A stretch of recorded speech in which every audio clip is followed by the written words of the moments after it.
दोस्तों जय भीम, जय भारत, नमो बुद्धाय। भाइयों बहनों, आप सभी का हमारे YouTube चैनल अम्बेडकरवादी एवं प्रकृति प्रेमी ऑफिशियल चैनल में हार्दिक स्वागत एवं अभिनंदन है। मैं हूं पंकज अम्बेडकर। दोस्तों, जैसा कि आप सभी लोग जानते हैं कि हमारा उद्देश्य है बाबा साहब के मिशन को, ज्योतिबा फूले के मिशन को, सावित्रीबाई फूले, पेरियार, ललय सिंह यादव जी के मिशन को डोर टू डोर पहुंचाना। इसके लिए आप हमारी वीडियो को ज़्यादा से ज़्यादा लोगों तक शेयर करें, जिससे कि हम ज़्यादा से ज़्यादा लोगों तक पहुंच सके। हाँ, हमारे चैनल को सब्सक्राइब जरूर करें और कमेंट में जय भीम लिखना ना भूलें, जिससे कि हमको लगेगा कि हमारी वीडियो बहुजन समाज तक पहुंच रही है और बहुजन समाज देख रहा है और बहुजन समाज जागरूक हो रहा है। और जो कोई भी आपके घरों में आते हैं जिनके पास यदि मोबाइल नहीं है, उनको हमारी वीडियो अपने मोबाइल में ज़रूर दिखाएं, जिससे वो भी बाबा साहब के त्याग और बलिदान के बारे में जान सकते हैं। दोस्तों, जैसे कि हमने पिछले अक्स में पूना पैक्ट के पार्ट 1 के बारे में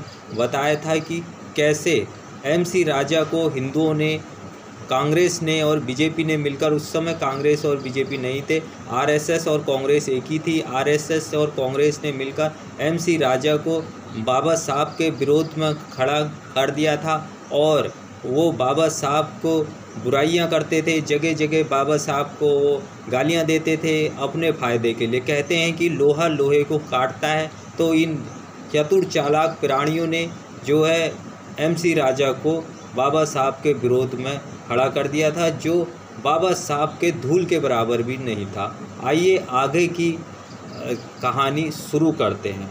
हिंदू सदा से ही बड़ा चालाक प्राणी रहा है। अपना खतरा देखकर वह दूसरों के सामने नाटकीय प्रकार से ढंग दिखाता है कि बेवकूफ़ तथा सीधा साधा आदमी उसके पंजे में जल्द आ जाए। इसी प्रकार समय हिंदू महासभा ने जब यह देखा कि अछूतों को हिंदुओं से पृथक अधिकार प्राप्त हो गया है, तब उन्हें किसी ऐसे जाल में फंसाना चाहिए कि वे यह विश्वास कर ले कि अछूत और हिंदू एक हैं, उनमें कोई अंतर नहीं है। यही सोच समझकर हिंदू महासभा के कुछ महारथियों ने नारा लगाना शुरू किया कि इस वर्ष से हिंदू महासभा के सभापति राव बहादुर MC राजा होंगे।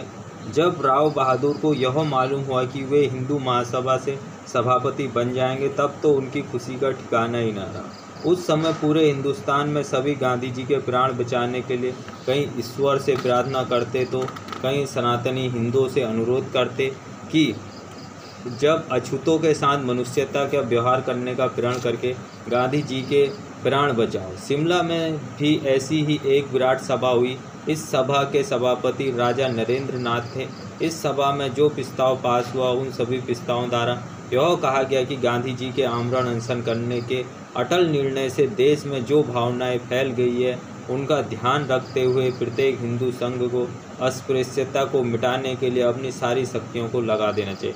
साथ ही यह भी प्रयत्न करना चाहिए कि अछूतों पर जो मजबूरियां आरोपित हैं वे नष्ट कर दी जाएं और जिस स्कूल, सड़क, तालाब, सराय और किसी अन्य चीज़ को जिसका सवर्ण हिंदू प्रयोग करता हो, अछूतों के लिए भी खोल दिए जाए। इस सभा में राव बहादुर MC राजा ने दिल खोलकर भाग लिया, किंतु सभा में भाग लेने का अभिप्राय भी स्पष्ट ही था। वे स्वप्न देख रहे थे कि हिंदू महासभा के सभापति बन जाएंगे और इसलिए यह आवश्यक है कि हिंदू महासभा के सभापति बनने के पूर्व ही पूर्ण रूप से हिंदू बन जाएं। राउंड टेबल कॉन्फ्रेंस में जाने के पूर्व डॉक्टर अंबेडकर नासिक में अछूतों के सत्याग्रह का नेतृत्व कर रहे थे।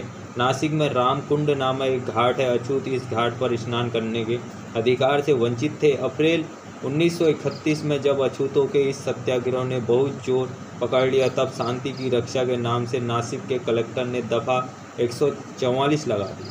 कलेक्टर का यह कहना था कि जब तक हाईकोर्ट से अछूतों को यह अधिकार नहीं प्राप्त हो जाता, तब तक अछूत रामकुंड में नहीं नहा सकते। विवश होकर अछूतों को यह सत्याग्रह रोक देना पड़ा। जैसे ही डॉक्टर अंबेडकर को लंदन से लौटने पर इस पर स्थगन का समाचार प्राप्त हुआ, तो वे यह सोचने लगे कि इस कार्य को किस प्रकार सफल बनाया जा सकता है। तो उन्होंने यह बेहतर समझा कि बम्बई हाईकोर्ट से अपील की जाए। माननीय गायकवाड़ ने, जो नासिक मंदिर प्रवेश सत्याग्रह के मंत्री थे, बम्बई हाईकोर्ट में अपील दायर कर दी। इस मुकदमे का भार डॉक्टर अंबेडकर पर तो था कि कई दूसरे मुकदमे भी उसी समय उनके पास आ गए।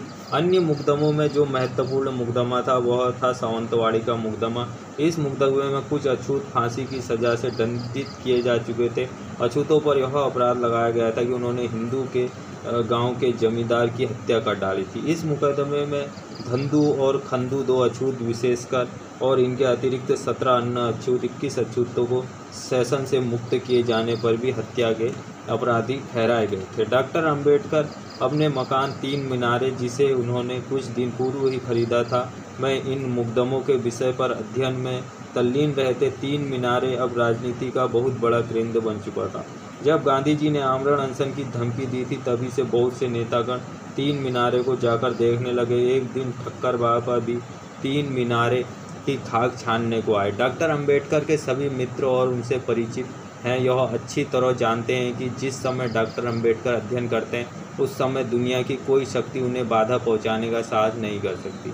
जब ठक्कर बाबा ने अपने पहुंचने की सूचना दी, तब डॉक्टर साहब ने उन्हें आधे घंटे उनसे बातचीत करने का समय दिया।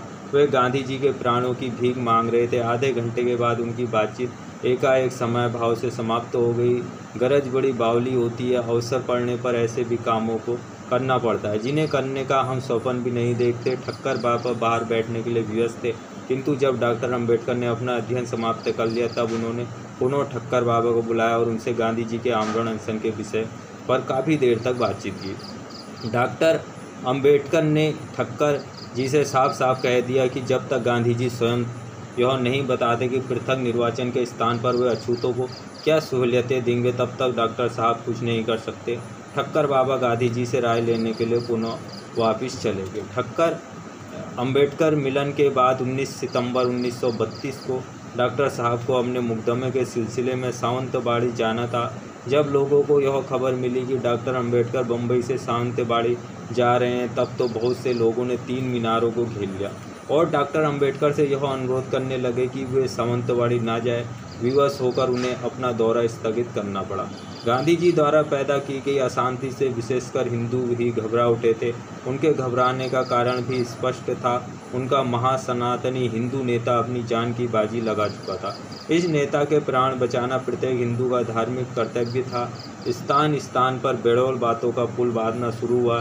हिंदू धर्म के मालिक लच्छेदार बातें करके अछूतों को मंदिर में जाने के अधिकार तथा सार्वजनिक घाट का प्रयोग करने के अधिकार की बातें करने लगे।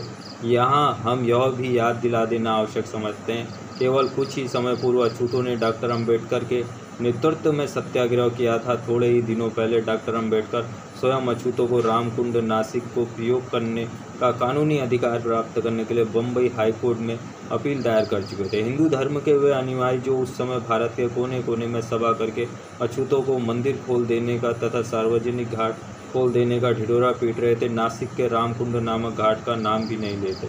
गांधी जी की धमकी की प्रतिक्रियाओं के कुछ उदाहरण पर दृष्टिपात करना हानिकारक ना होगा।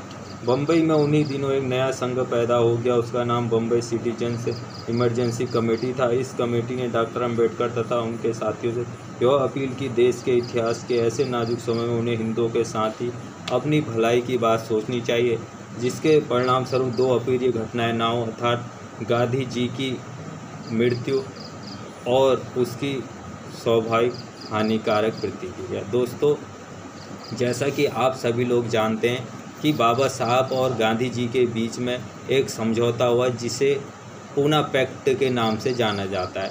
बाबा साहब पृथक निर्वाचन की जब मांग कर रहे थे, तो गांधी आमरण अनशन में चले गए। और जब वो आमरण अनशन में चले गए, तो हिंदू इतना चंट चालाक प्राणी है, धूर्त प्राणी है।